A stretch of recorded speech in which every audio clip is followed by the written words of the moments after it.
Welcome to the Kering 2026 first quarter revenue conference call and audiocast. Please be advised that today's conference is being recorded. As a reminder, all participants are in a listen-only mode. At this time, I would like to turn the conference over to Armelle Poulou, Group Chief Financial Officer. Please go ahead, madam. Thank you. Good evening to all of you, and welcome to Kering 2026 first quarter revenue call. We are speaking to you today from Gucci headquarters in Florence, just 2 days ahead of our Capital Markets Day. I will be reviewing our performance and will be joined by Philippine Deschaunes, Head of IR, for the Q&A session. Starting on slide 5, we introduce our new segment reporting, which was announced on March 16 and reflects the group's strategic priorities. We are now organized around 4 segments: Kering Fashion and Leather Goods, including Gucci, Saint Laurent, Bottega Veneta, Balenciaga, McQueen, and Brioni; Kering Jewelry, bringing together Boucheron, Pomellato, Dodo, and Kering; Kering Eyewear as a standalone segment; and Corporate and Other, which includes Group Services and Ginnery 1735. Gucci is obviously part of Kering Fashion and Leather Goods, but its performance will also be disclosed separately given its weight in the group's revenue and our commitment to a high level of transparency in the context of the transformations currently underway. On slide 6, group revenue in the quarter came close to 3.6 billion euros, down 6% as reported, impacted by the strengthening of the euro, and stable year-on-year on a comparable basis. This stabilization represents an important first milestone and a further sequential improvement. It was delivered in a challenging and uncertain environment with low visibility and continued pressure on consumer confidence. Geopolitical tensions, notably in the Middle East, also weighted on traffic and performance during the quarter, a point I will come back to. Regional trends remained uneven. Western Europe continued to face headwinds, while North America delivered an excellent quarter with growth across all brands, clearly standing out as the group's strongest region. Q1 also demonstrated continued progress in terms of ambition and balance sheet strengthening. We executed several major strategic moves across jewelry, beauty, and real estate, clearly sharpening the group's focus and significantly enhancing our financial flexibility. In jewelry, we announced the creation of Kering Jewelry and finalized our initial 20% stake in Raselli Franco, one of the largest independent luxury jewelry manufacturers in Europe. These mark a major step in building a sizable industrial platform to support long-term growth in jewelry with a clear pathway to full ownership. In beauty, we completed our strategic partnership with L'Oréal with the disposal of Kering Beauté for 4 billion euros in cash and continued cooperation through a joint venture to explore opportunities in longevity and wellness. In real estate, consistent with our commitments, we completed a new refinancing transaction for our Via Monte Napoleone asset in Milan, following similar partnerships in Paris and New York, enhancing balance sheet flexibility while securing strategic locations for our houses. In parallel, we continue to optimize our distribution network and stepped up vigilance on both CapEx and OpEx, while never compromising the actions required to preserve and strengthen the brand equity of our houses. Moving on to our quarterly revenue in more detail on slide 7. As you can see, performance remains uneven across segments, although sequential trends are positive across the board. Kering Fashion and Leather Goods declined by 3% on a comparable basis, representing a sequential improvement of 2 points versus Q4. Within the segment, Gucci was on 8%, also showing a sequential improvement as the house continues to make progress in its turnaround. Kering Jewelry delivered another very strong quarter, up 22% on a comparable basis, clearly standing out as a growth engine for the group. Performance was supported by strong brand momentum and solid execution across regions. Kering Eyewear grew by 7% on a comparable basis, once again confirming the strength, consistency, and resilience of this business, driven by the breadth of the portfolio and continued operational execution. Finally, corporate and other was up 10% on a comparable basis over the first quarter, notably driven by the very strong performance of January 1735. Overall, our geographic mix remains well balanced, with only modest shifts during the quarter. Asia Pacific and rest of the world were down 1 point, while North America and Western Europe each gained 1 point. On slide 6, let's review the top line by channel and region. Retail, accounting for 71% of revenue, was down 2% on a comparable basis. Within retail, e-commerce grew 6% year-on-year and represented 12% of retail sales. Western Europe declined by 7% comparable in the quarter. Trends remain challenging, particularly due to softer tourist flows, notably from Asia and Middle East. North America delivered a very strong quarter, up 9% comparable, clearly standing out as the best performing region, driven by a favorable mix skewed toward the high end, with positive contribution from all brands, including Gucci. Japan declined by 3% comparable, a marked improvement versus previous quarters. Performance continued to be driven by the jewelry houses. Tourist spending remained negative, reflecting a less attractive pricing gap, while demand from local clients turned positive. Asia Pacific declined 4% comparable, an improvement of 2 points compared with Q4 after 5 points between Q3 and Q4. Strong performances in South Korea, Hong Kong, and to a lesser extent Taiwan were not sufficient to offset the decline in mainland China. As in Q4, the Chinese cluster ended the period down in the mid-teens. Finally, rest of the world declined by 8% on a comparable basis, mainly reflecting a deterioration in performance in the Middle East since the beginning of the conflict in the region.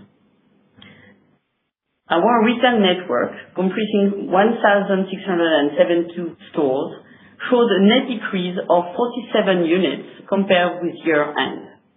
Over the period, Gucci store count declined by 11 net units. In line with the commitments set out at our 2025 full-year results, we reaffirm our objective to achieve at least 100 net store closures by the end of December. Wholesale and other revenue, accounting for 29% of the total, was up 6% comparable in the quarter, with a continuing good momentum in eyewear. Let's now move to Kering Fashion and Leather Goods on slide 9. Revenue stood at 2.9 billion euros, down 9% reported and 3% comparable. The retail channel showed a similar trend, declining by 4% on a comparable basis.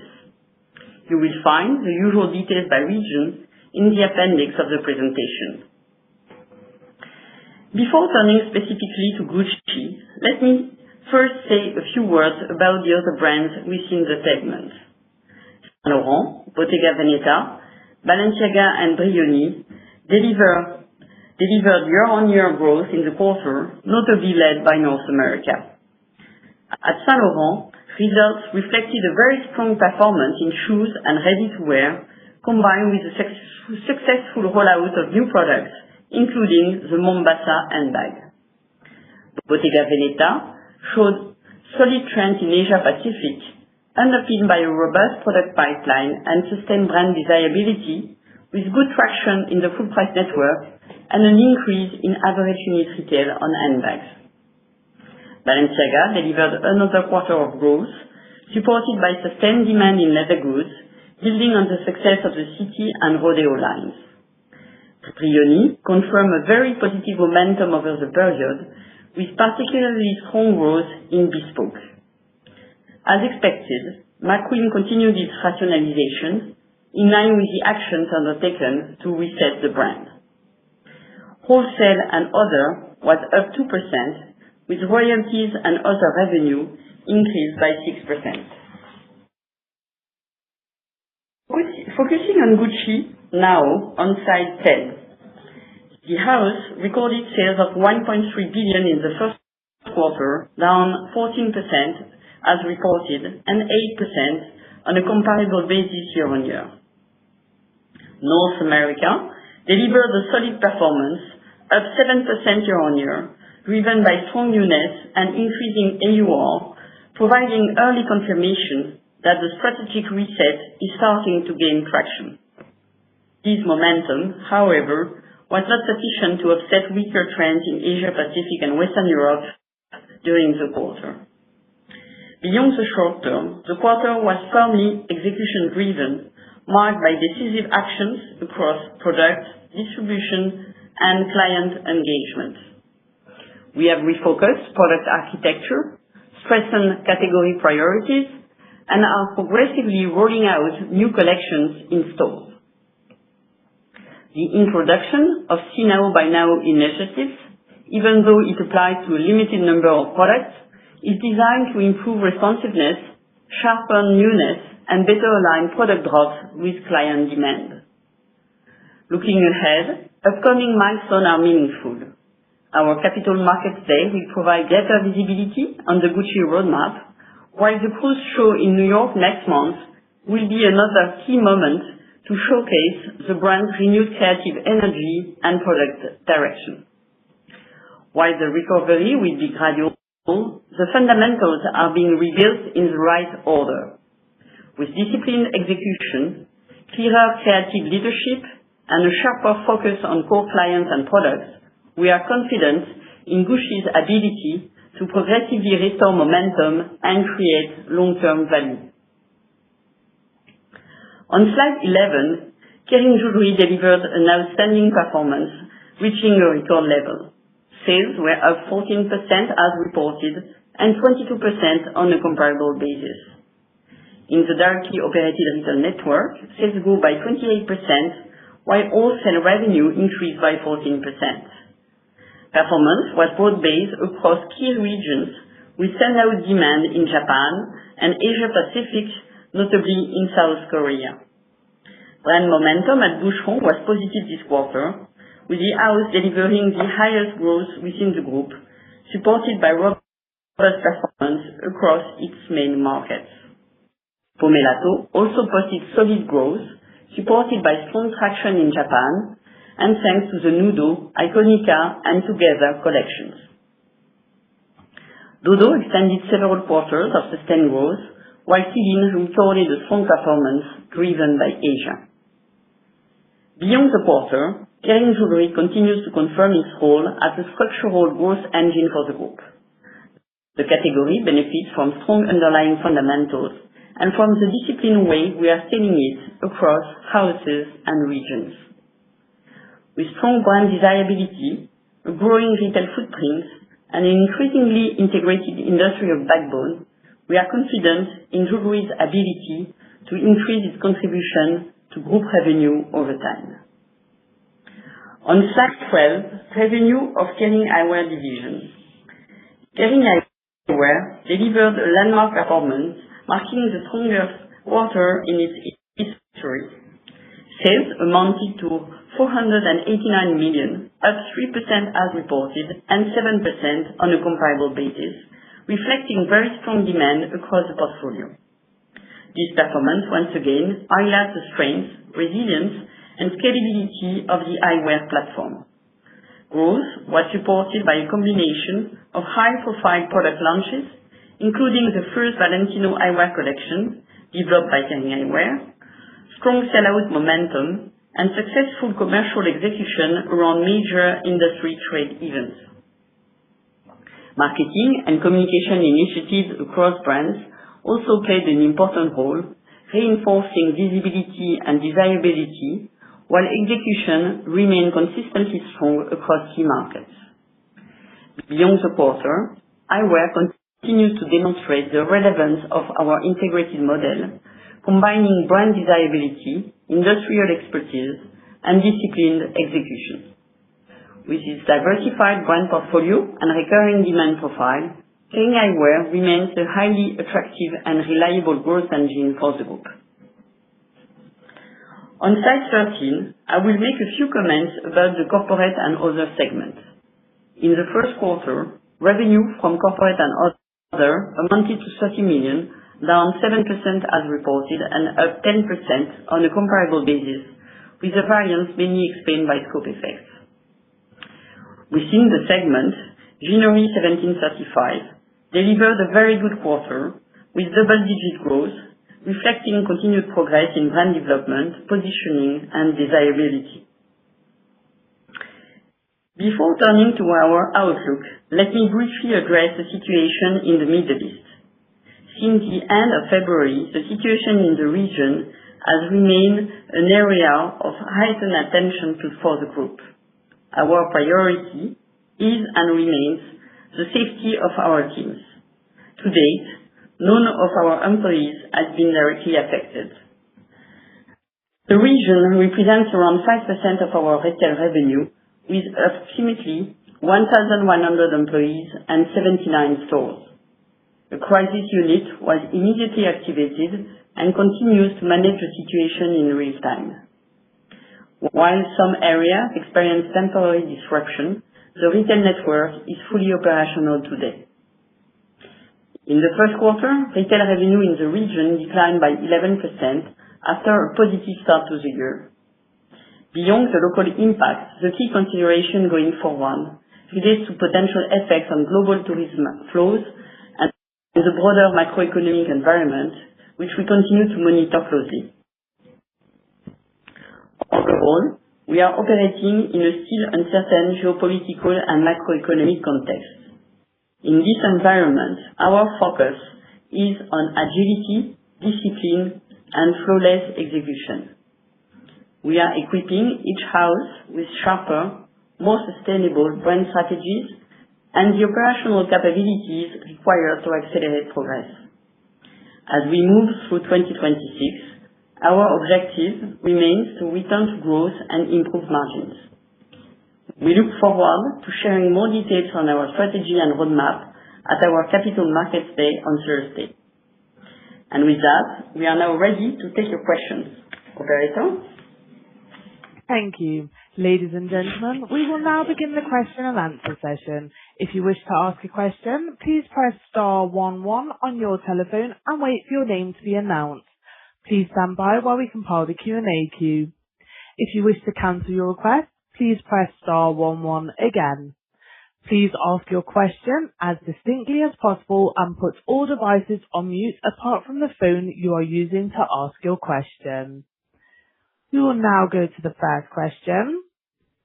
One moment, please.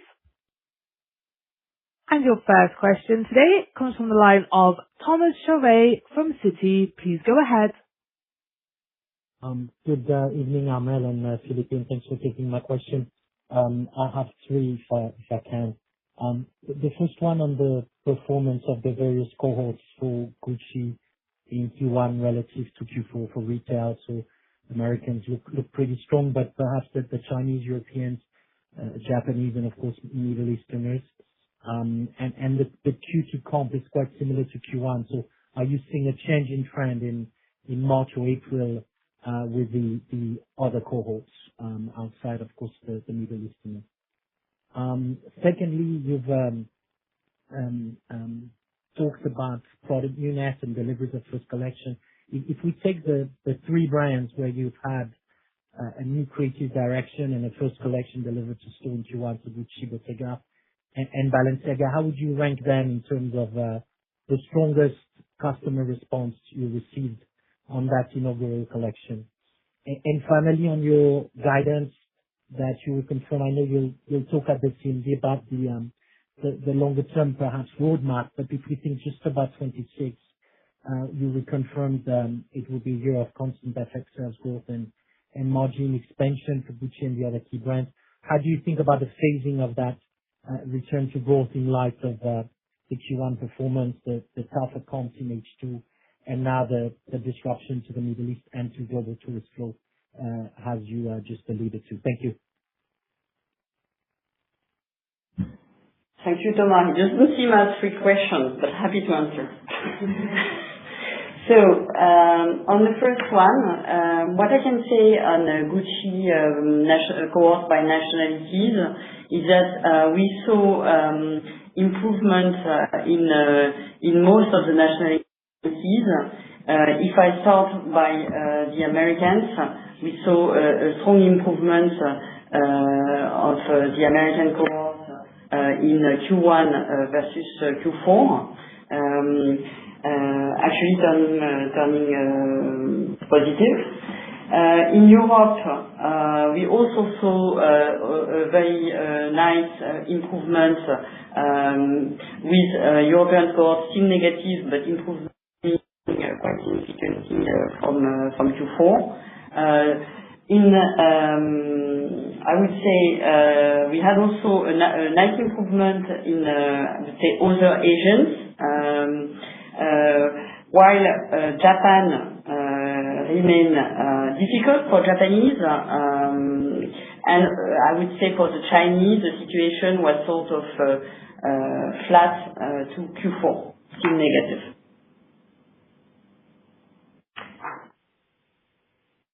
Regarding your question, your second question on current trading. So, we are only 2 weeks into the quarter, but what I can say is that if I compare the beginning of the quarter and maybe the month of March, performance remains broadly in line with what we saw in Q1 at group level.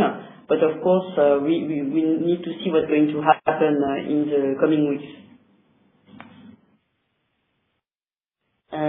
If I go to your third question regarding customer response and your new creative director, we are very happy with the response to our new creative director. If I start with Gucci, but maybe the main comment is to say that in the 3 brands where we have a new creative director, we see a good response to newness introduction. So this is for us a very good sign. As you know, it's the beginning of the new product rolling out into stores. It will increase progressively along the year. So of course, we are looking forward to seeing the confirmation of that in the next quarters. But the first signs are very encouraging. Okay, now I think you asked me a question on the exit rates and the guidance.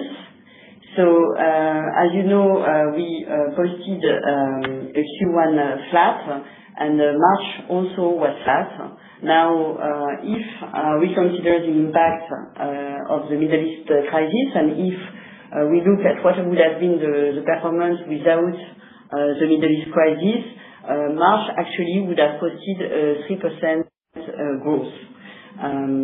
Now, so this is encouraging. Now, for the full year, as we've always said, we expect the improvement to be gradual and sequential along the year in a context that is extremely volatile. Thank you, Armelle. Thank you. Your next question today comes from the line of Edouard Aubin from Morgan Stanley. Please go ahead. Yeah, good evening, Armelle and Philippine. Really looking forward to see you in Florence tomorrow. So 3 questions for me as well, mostly on Gucci. So I'm sure you're going to elaborate more in greater detail tomorrow, Armelle, on that topic. But in terms of the product rollout at Gucci, I think, La Famiglia, which, was hitting the shelf mostly in January, was relatively small in terms of the assortment, about 7-8%, I assume. What should we see, in terms of April? I think, you have the so-called lookbook or Generation Gucci, I don't know how you call it, hitting the shelf this month. To what extent is that going to be more material? And then, Primavera in the third quarter. So that would be my first question in terms of the share of the assortment, which will be new and designed by Demna. The second one is I guess you should have by now good visibility on your wholesale expectation for Q2.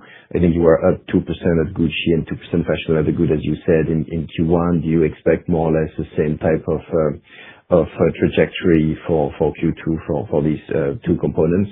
And then lastly, you just talked about, the divergence between China and the U.S. for Gucci. You gave us the performance by cohort. I think, obviously most brands are doing better in the U.S. than in China, but Gucci is quite an extreme example in terms of the divergence. What's, and I guess maybe you're going to talk about it more in tomorrow, and Thursday in greater detail, but how do you explain, the fact that you're lagging in China, and what are you doing to get things to Gucci to trend better in that geography? Thank you. Thank you, Edouard. Let me answer on your first question. I think you very correctly mentioned the progressive rollout of new collections for La Famiglia, the Lookbook, and Primavera. Maybe the share of La Famiglia product was a bit higher than when you mentioned, higher in SKU, but even higher in sales, considering the good reaction to those new products. I would say, as a whole, we are also happy to see, of course, the traction on the new introduction with La Famiglia, the See Now Buy Now of Primavera, and that will be confirmed with the full collection of Primavera over the summer. But also, I would like to mention that we see a good resilience of our newness in the portfolio, which is something that is encouraging, both in terms of sales, but with also an AUR that is higher with the introduction of new products that are resonating better. But also at the same time, and I think that is also some very encouraging elements, is you remember we had a very difficult performance, very negative of the carryover for many quarters. And I would say that the first quarter where we see the carryover performance getting better, much better, partially because we are now in the carryover some of the introduction, like the video of the emblem of last year. And also we see, we are very happy with the success of the reintroduction of the new Marmont. As you know, this product has been reintroduced with a better quality and a slightly improved design. And those three products are supporting the performance of the carryover. Your second question was on wholesale, if I remember correctly. Wholesale for Q2, it's a bit difficult to give you a correct number, but it could be in the same area that what we saw in Q1. Finally, you asked me a question on the situation and the performance of Gucci in China, and you are perfectly right that the performance of Gucci in China is quite different from what we can see in some of our peers. And we've been always very clear on the fact that we have been suffering in China from the fact that the market was not very supportive, but also from the fact that we have our own issues. We are actively working on that, fixing the issues with a dedicated plan for China. We are rebuilding the cultural relevance in China with sharper storytelling, stronger ambassadors, and region-specific activation, while, as you know, we are also working to improve and upgrade our store network in China. But as you said, you will have more information during the Capital Market Day. Okay, wonderful. Thank you. Thank you. We'll now take the next question. And the next question comes from the line of Anne-Laure Bismuth from HSBC. Please go ahead. Yes, hi, good evening, Armelle and Philippine. I have two questions, please. The first one is about the split of the performance between volume, price, and mix in Q1 for the fashion and leather division. And the second question is about the performance of Gucci in the U.S. That improved a lot. North America sequentially accelerated to 8% in Q1. Was the performance broad-based across a product category or any product category doing better than the others? And also, is it a question of initiatives taken in the U.S. or marketing campaign resonating better with the U.S. consumer, leading to that strong performance in the U.S.? Thank you very much.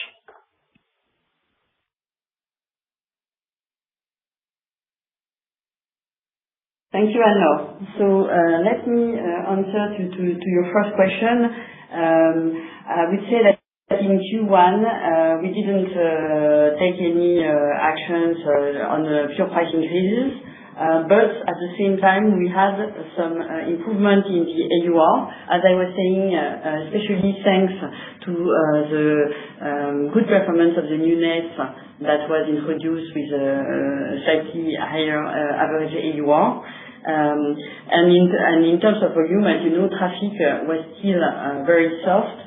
So basically, we suffered on volume and we gained on pricing through the mix. Regarding your second question on Gucci in the USA, yes, we are very happy to see these positive trends. It has been improving for several quarters progressively, as the performance of Gucci in North America is supported by the performance of the handbags. You remember the very strong success of the Giglio, for instance, but also new introduction are resonating very well in the US. But we have also positive trends in ready-to-wear and in shoes. And I would say in terms of clientele, as it is the case for our other maison, there is in the US probably a slightly better resilience of the high-end part of the clientele.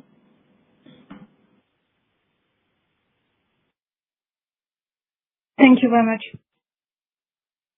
Thank you.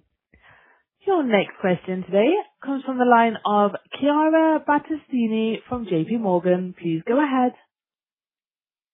Good evening. Thank you very much for taking my questions. A couple of follow-up questions on Gucci, please. The first question, actually following up on Edouard's point and the different performance between China and North America. Besides China, the other regions also remain in double-digit negative territory. So I was wondering, really taking a broader picture on what is really differentiating your performance between North America and the rest of the world, if you could share more color. And I guess indeed we're going to hear more about that this week. But thinking about the broader world rather than just China, what you're feeling that needs to change outside of North America, or what are the learnings that you're seeing from North America that you can apply everywhere else in the world?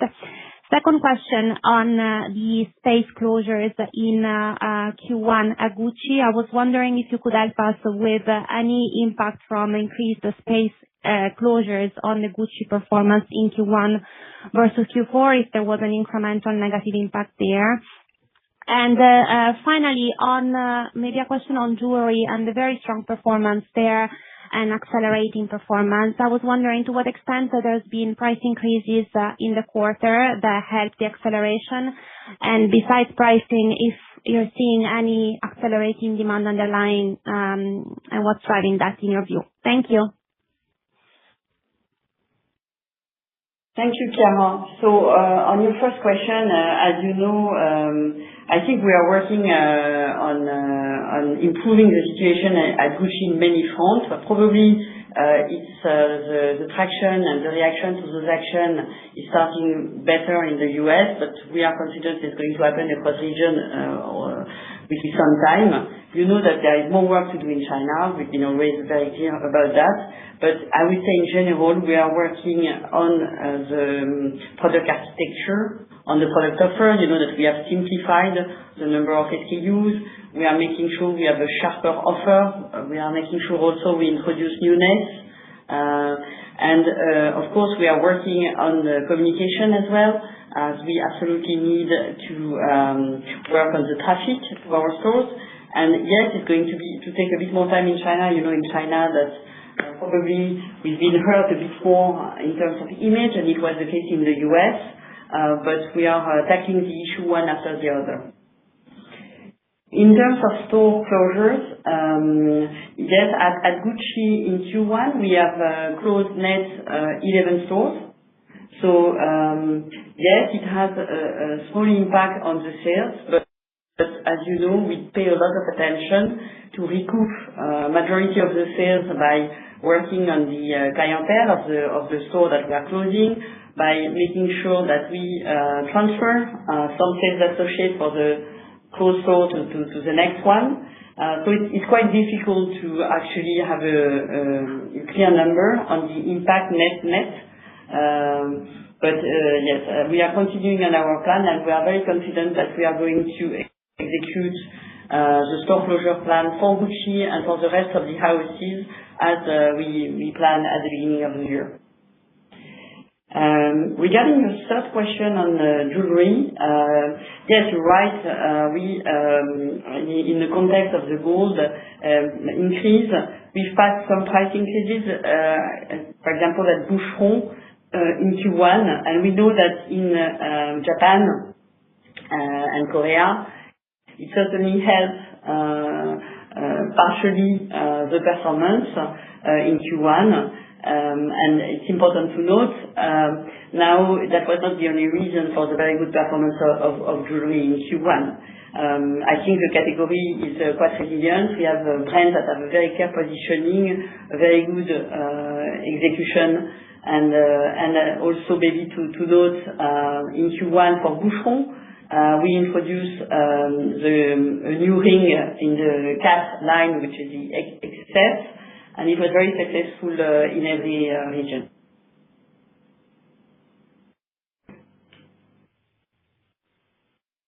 Thank you. We will now go to the next question. And the question comes from the line of Antoine Belge from BNP Paribas. Please go ahead. Yes. Hi, it's Antoine Belge at BNP Paribas. 3 questions. The first one being more like a clarification on the wording. So, I think you confirm you want to return to growth. So, I think you had said earlier that all brands would be positive in terms of organic growth in 2026. So is it confirmed for all brands, notably Gucci, after the rather soft start to the year, or does it mean that you want to be back to positive sometime in 2026? My second question relates to the consensus for group operating profit, which was that you disclosed recently above 1.9 billion. I think last year a bit more than 1.6 or 1.9 is like almost 20% year-on-year increase. Can you confirm that the gross margin guidance is still for around flattish and also OpEx flat, so which would mean that any EBIT margin improvement would come from the top line? And point number 3 is actually on OpEx, so on the assumption that OpEx flat is still the guidance. Can you maybe one comment a bit on the moving part? Are there some savings that will be found and reinvested, especially? I mean, we heard about new platforms being put in place, and also looking at the Middle East. I mean, are you taking some special action, or are you waiting a bit to know a bit more how the conflicts will evolve before really changing OpEx and CapEx commitment? Thank you.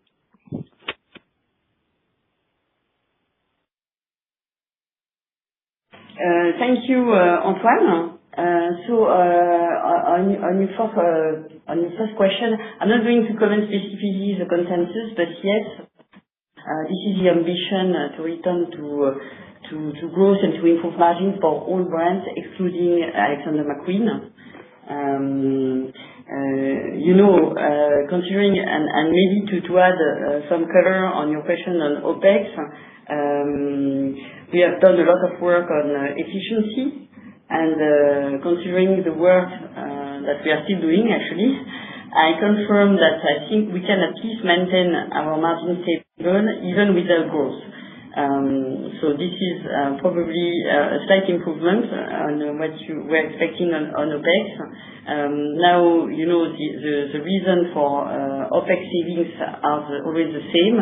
We are making a lot of effort on efficiency, on the support function, on the efficiency in the company, in the group, between the brand and the houses, on the procurement, on the transport cost, on many elements. But at the same time, we are continuing to invest strongly in our brands, in clienteling, in communication, and in store refurbishment, because it's true that we've been talking a lot about store closure, but I want also to mention that we are upgrading the network by doing some refurbishment and relocation when we can relocate in a better location, especially in the mall in Asia. Regarding maybe gross margin, gross margin, our difficulties to forecast ahead. For the moment, no reason to change what I said. Now, there are many moving pieces in the gross margin, but for the moment, we still keep the same forecast. And just one precision, the ambition is to go back to growth for each of our brands, excluding McQueen net margin. Sorry, forgot. Okay, maybe just one follow-up specifically on the impact of the store closure. What is the impact on the EBIT margin, if there is one already this year? Is that something that is a bit hurting a bit the sales, but it has a positive impact on margin, or not really? Any thoughts about that? Yes. As you imagine, we close underproductive stores. Actually, the impact on the EBIT margin is slightly positive. Thank you very much, and see you soon. See you soon. Thank you. We will now take the next question. And the question, one moment please. The question comes from the line of Luca Solca from Bernstein. Please go ahead. Yes, hello, good evening. And I was wondering whether you could help us understand what is working best at Gucci when it comes to seeing the green shoots of the brand working, for example, in the US. Is it the higher end? Is it the fashion?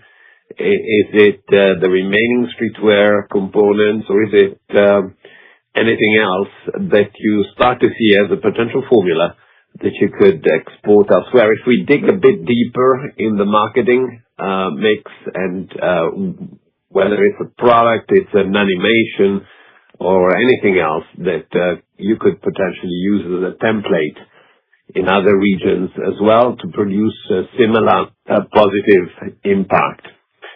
On a different note, I was curious to hear a bit more about Balenciaga. This seems to be a major departure with the new creative director at the helm of this brand. I wonder what reports you have on this change, which is making Balenciaga very different from what it was before, and how this is being received in various regions. And then maybe if you could also give us a little bit more granularity on what you think Gucci is missing in China. You were talking about Gucci having problems of its own, and some of the brand equity being damaged. I was wondering if you could be a little bit more specific. Was it a matter of insufficient communication, inappropriate product execution, wrong locations, wrong social media involvement? Where do you think is the action point that you could potentially use to make the brand move forward in that region? Thank you very much.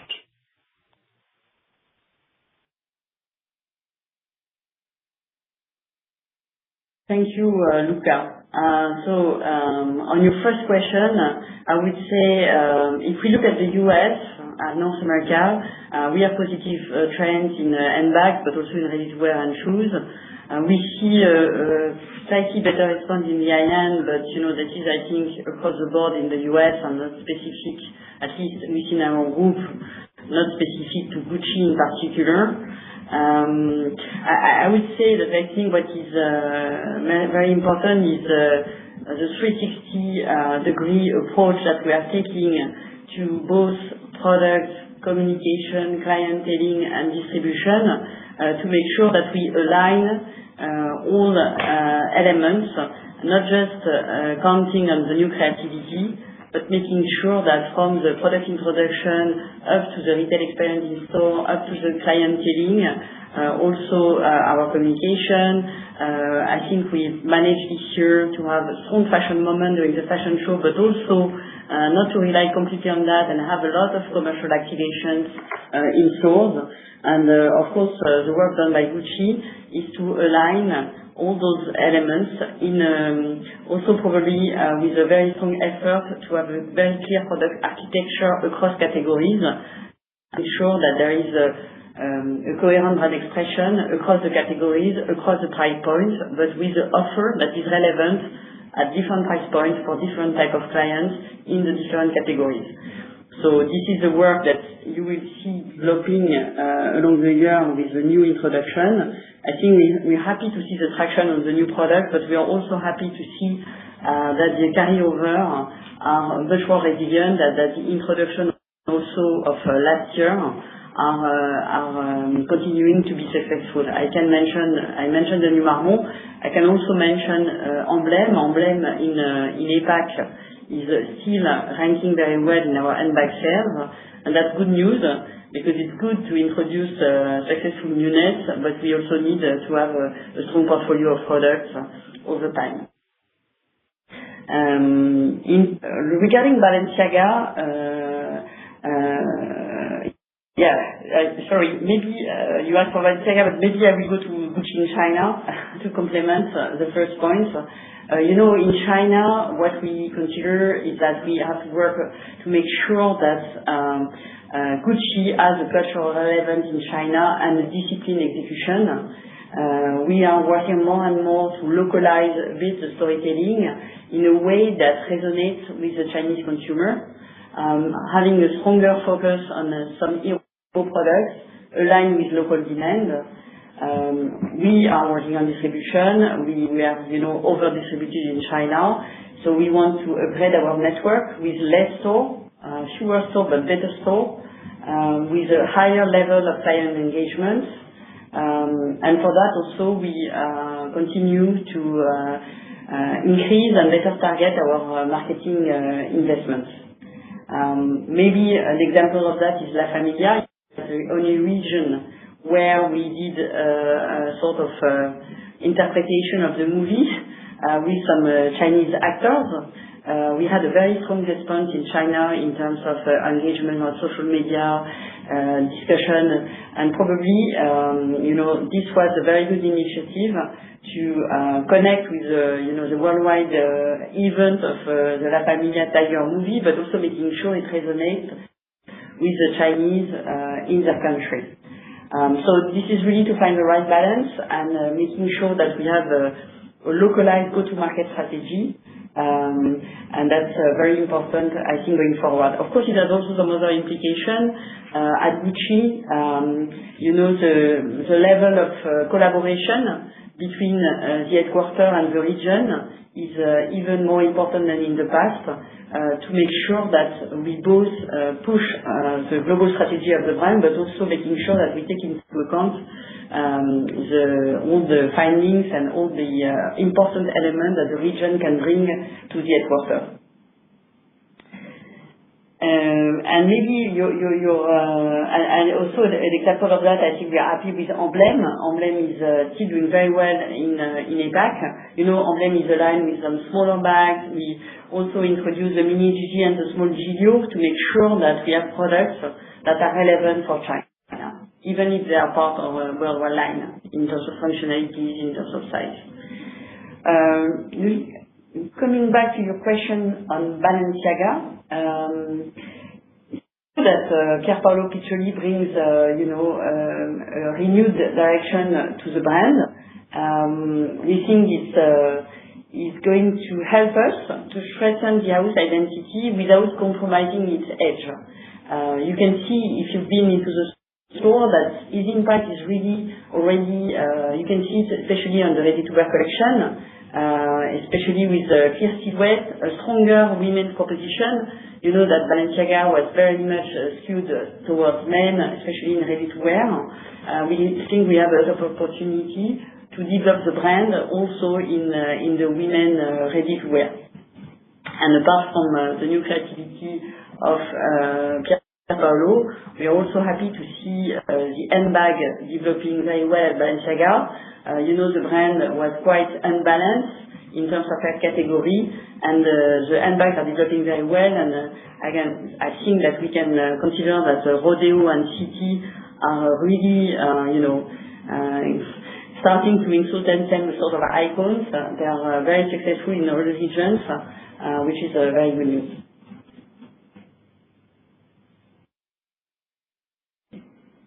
Thank you. We will now go to the next question. And the next question comes from the line of Piral Dadhania from RBC. Please go ahead. Okay, thank you. Good evening, everybody. My first question is on Kering jewelry, which has obviously been the best performing vertical within the portfolio. So congratulations on that. Could you maybe just elaborate a little bit on the performance by brand? Is there anything, well, what are the specifics, if I could put it that way, in terms of where the momentum is coming from, is my first question. And the second part to that is, I think there's a technical factor related to the rest of world, which I think grew 176%. Whilst the royalties declined by something like 50+%.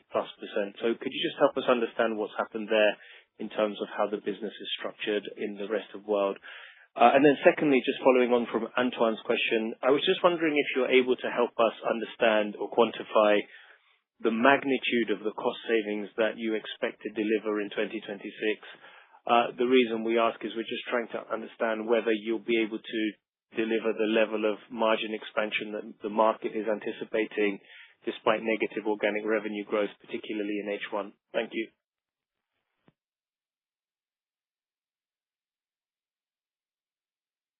Thank you, Piral. So let me come back to Kering jewelry. That is true. We had a very good quarter. I can try to give you a bit more color, brand by brand. We had actually a very good and positive performance in all 4 brands of the portfolio, which is good news. Certainly, the performance was strong in APAC, where those brands are actually very strong. Boucheron is strong in Japan, in Korea, but also and that has been one of the great development of the few last years in China. We just opened actually a very nice flagship in Shenzhen.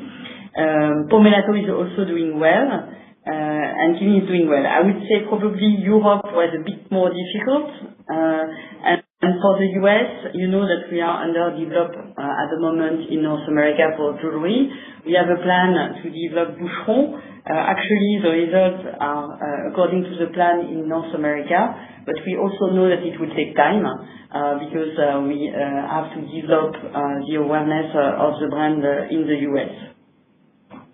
Of course, you will have more information on jewelry during the Capital Market Day, so I'm sure you will have a lot of more color on this new business segment for us. Regarding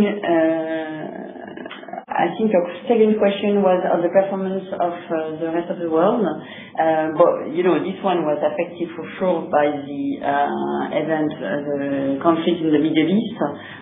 So we had a performance that was low double-digit negative. But it was actually concentrated on 1 month in the 3, so you can make your own calculation and imagine what it was doing in March. Our stores were closed at the beginning. They're actually today operational, but in the Middle East, it's tourist flows that are suffering more than the locals. In terms of cost saving, so you remember I said that we were aiming in February, to be OpEx flat this year, which means some efforts, because to be OpEx flat while continuing to invest strongly behind the brand in terms of marketing, clienteling, product development, and so forth, it means that we are doing some efficiency on the non-client-facing areas. We are working on that. Of course, we are trying to continue to go further. I'm not going to give you some numbers at this stage, but of course, it's a continuous effort. We are developing some programs to be more efficient. Here again, during the CMD, you will have more color on the organization of the group and the platform that we announced. And probably on the longer term, we expect that it will help us also be more efficient going forward in the coming years. Thank you. Look forward to the additional detail. Thanks. Thank you. Our next question today comes from the line of Oliver Chen from TD Cowen. Please go ahead. Hi, Arnel and Philip. Thank you very much. Regarding Gucci, what are your thoughts or what's happening on conversion relative to traffic across the U.S. versus China, and any thoughts on what you're seeing on that conversion versus traffic angle? And second, on Gucci, and you continue to work on elevation, how should we think about the marketing and communication plans, and specifically any thoughts on what's fixed versus variable, and what your plans are regarding what you're seeing in terms of that factor? And then thirdly, on supply chain, what's ahead in terms of the intersection of speed and supply chain, and as well as any bits on how you're innovating with AI in that context to drive a responsive supply chain, given all the change we've been all seeing and brands in different stages? Thank you.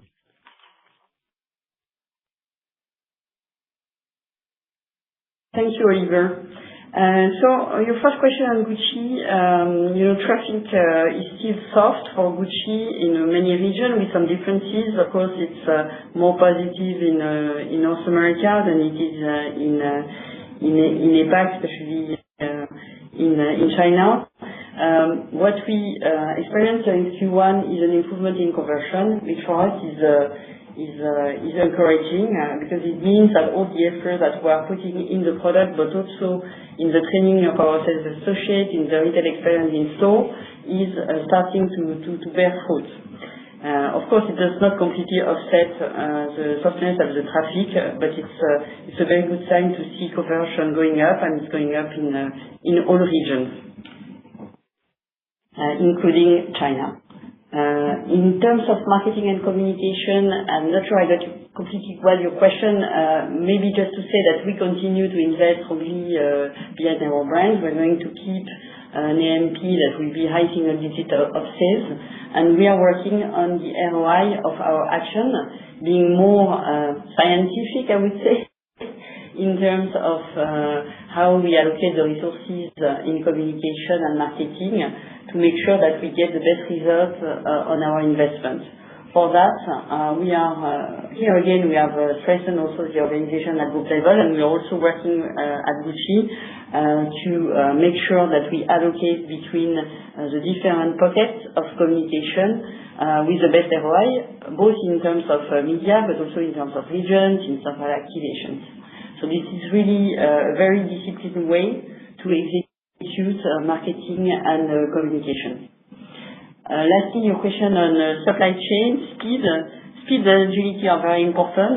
You know also that we have a strong objective to be more efficient in terms of inventory levels, and supply chain and industrial production as a great, it's not the only one, but it's also a role that is very important in the efficiency of our maison. And of course, we rely a lot of new technology in that direction. But for that, you will have plenty of very interesting additional information at the CMD, so stay tuned.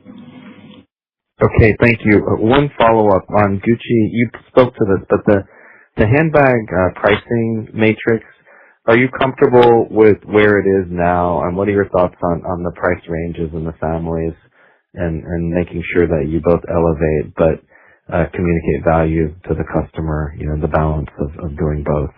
Thank you.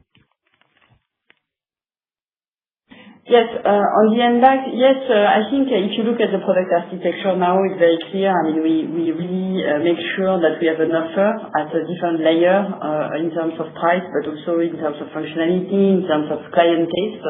And in terms of price, we have now some newness and strong proposal at the different level of the pyramid. That's very important. It's important in terms of pricing. You know also that we are very aware of the importance for the customer of a good perception of the value for money. And at the same time, we also increase the quality of the product. That's very important. So it's a combination of pricing, but also quality and creativity and innovation in the product at every layer of the proposal. And we really want to expand because we think that we can be Gucci is relevant both at the entry level, at the core, but also at the high end. Okay, great. See you soon. Can't wait. Thank you. Thank you. Our next question today comes from the line of Charles-Louis Scotti from Kepler Cheuvreux. Please go ahead. Good evening. Thank you for taking my questions. I have three. The first one, within the fashion and leather goods division, other brands grew 2% like-for-like in Q1. You provided some qualitative comments on each brand. Could you please specify which ones outperformed this segment and which ones underperformed? My second question, I just want to make sure that I understood you correctly. Did you mention that the organic sales growth will have been around 3% in March at the group level, excluding the impact of the Middle East conflict? And is that excluding only the impact within the Middle East region itself, or does it also exclude the Middle Eastern customer spending abroad? And last question, you closed 47 stores in Q1, and your target is at least 100. So with roughly half already achieved after Q1, were closures front-end loaded, or is the 100 target conservative in this environment, meaning you could go faster than initially planned on store closures? Thank you.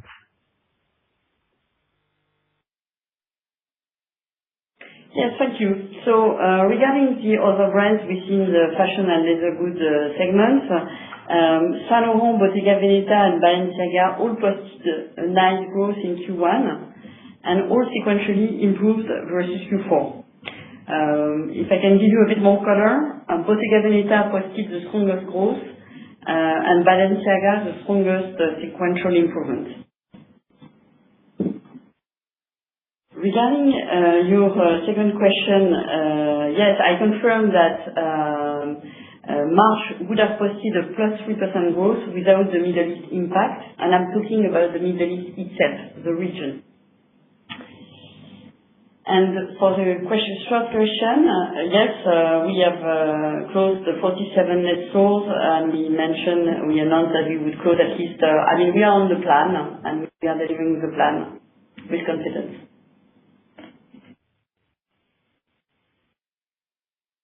Thank you. Thank you. We will now take our final question for today. And our final question comes from the line of Zuzanna Pusz from UBS. Please go ahead. Thank you for taking my question. I have just one actually to follow up regarding the outlook. And sorry, it's so annoying following up on this, but it's quite important for us from a modeling perspective. Can I just clarify, when you refer to objective of sales growth in 2026 for every brand excluding McQueen, is it that sales grow for the full year, or that the brands return to growth at some point during the year? Just because I don't think I got it. So it's just a very quick one. Thank you. Thank you, Susanna. So yes, just to clarify, yes, our ambition is to be back to growth for all brands except McQueen for the full year. Excellent. Thank you. Thank you. There are no further questions at this time. I will now hand the call back to Amère Pelloux for closing comments. Thank you very much for your interest and for your questions. I need to remind you that Philippine and her team are available to go over any points that requires more clarification. We are all very happy to see you in 2 days. Have a good evening, and thank you again. Thank you, ladies and gentlemen. Thank you for joining. The conference is now over. You may disconnect your telephones.